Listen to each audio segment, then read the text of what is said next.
Assalamualaikum warahmatullahi wabarakatuh dan selamat malam. Kembali dengan saya Bang Jako di channel Jalan Kodim.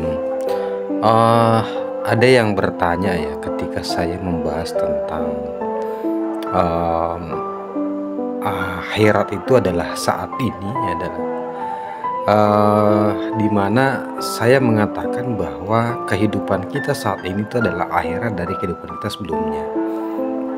Nah, makanya kemudian ada sebuah pertanyaan yang muncul ketika kontrak jasmani kita selesai, ya, kita berpulang, kita berlindung, itu kemudian kesadaran itu kemana sebenarnya, ya. Nah, sebenarnya ini kita akan masuk kepada teori kesadaran. Yang merasakan kesadaran itu sebenarnya siapa gitu. Jadi sebenarnya kesadaran itu adalah pada jiwa ya.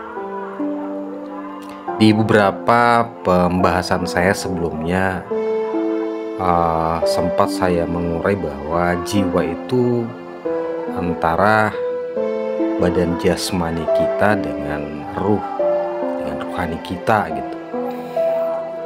Jiwa inilah yang kemudian senantiasa melakukan proses adaptasi, proses pembersihan untuk menuju kepada jiwa yang mutmainnah ya, karena yang bisa kembali itulah jiwa yang terpanggil, itu adalah jiwa yang mutmainnah. Hanya saja dalam proses menuju ke sana tentu itu bukan hal yang mudah gitu. Makanya ketika jiwa itu belum masuk dalam situasi paripurna, makanya dia kemudian akan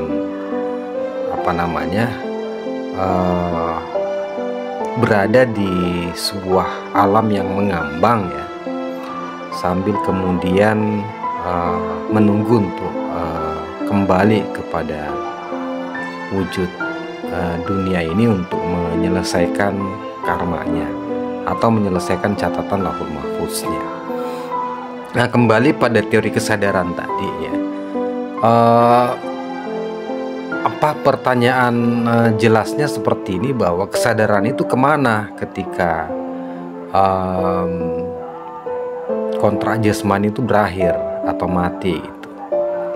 Nah, ini banyak ya berbagai macam penelitian ya dari kaum saintifik untuk menemukan ini. Bahkan ada beberapa yang melakukan penelitian untuk menangkap gambar bagaimana roh itu lepas dari badan jasmani, tetapi itu kemudian tidak pernah memuaskan ya, karena misalnya metode fotografi yang dipakai seperti apa gitu. Karena untuk menemukan metodologi dalam mengambil gambar itu kan harus memahami bagaimana unsur jiwa itu sendiri. Apakah dia adalah warna, adakah dia punya warna? Ya tentu tidak. Ya, kemudian dia berupa suhu itu seperti apa ya? Ya, yang kemudian yang mereka bisa identifikasi adalah energi gitu.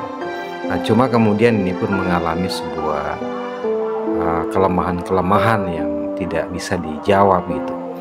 Bahkan ada teori yang disebut sebagai teori 21 gitu, 21 gram.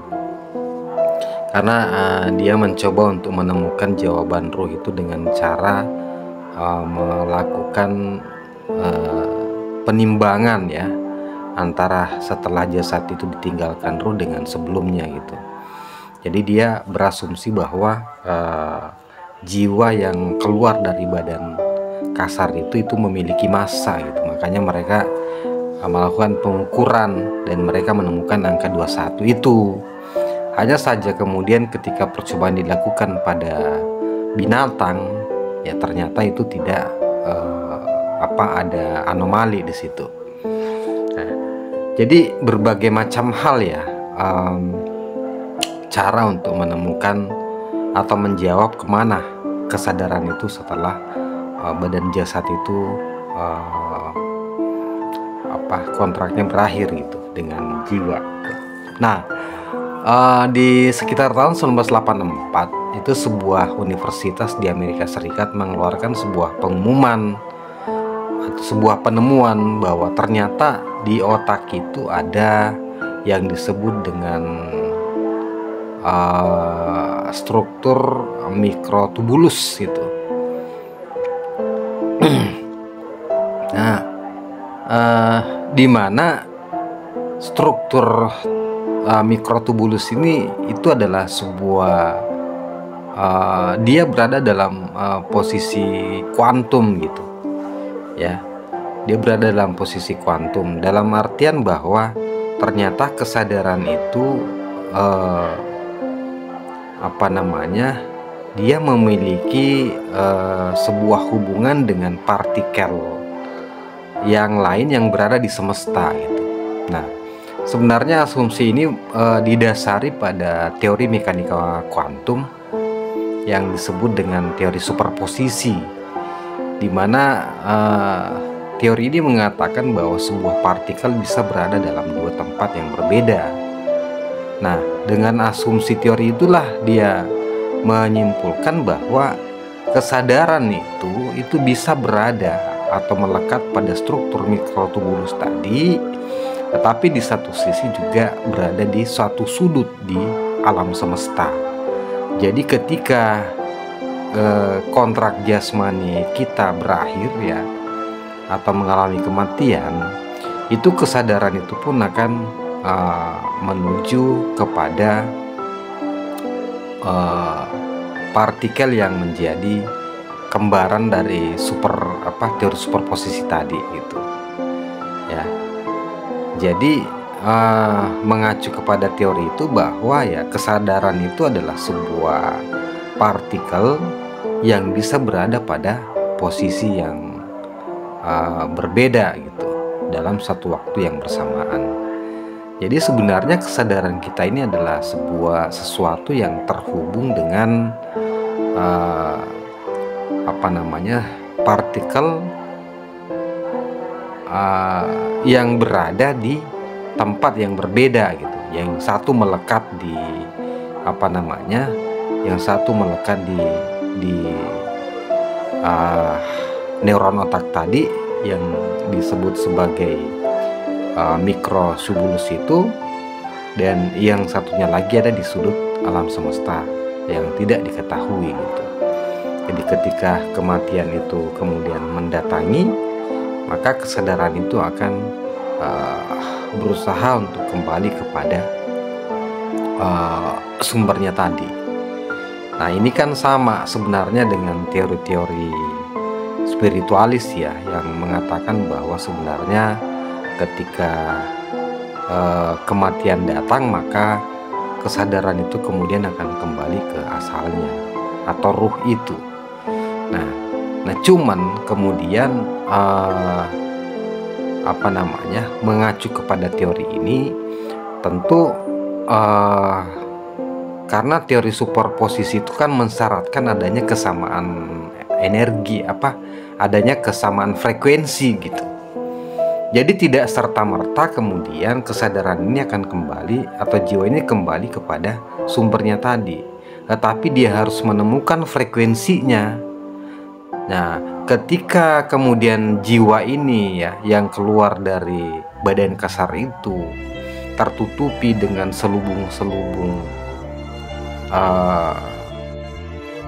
selubung-selubung atau hijab-hijab yang kemudian mengaburkan frekuensi kepada sumber dari kesadaran itu tadi, makanya kemudian dia tidak akan serta-merta bisa kembali ya. Nah, tentu dia akan mengalami sebuah proses istilahnya penyucian gitu atau pembersihan, sehingga kemudian dia bisa kembali, karena dia harus berada dalam frekuensi yang sama gitu.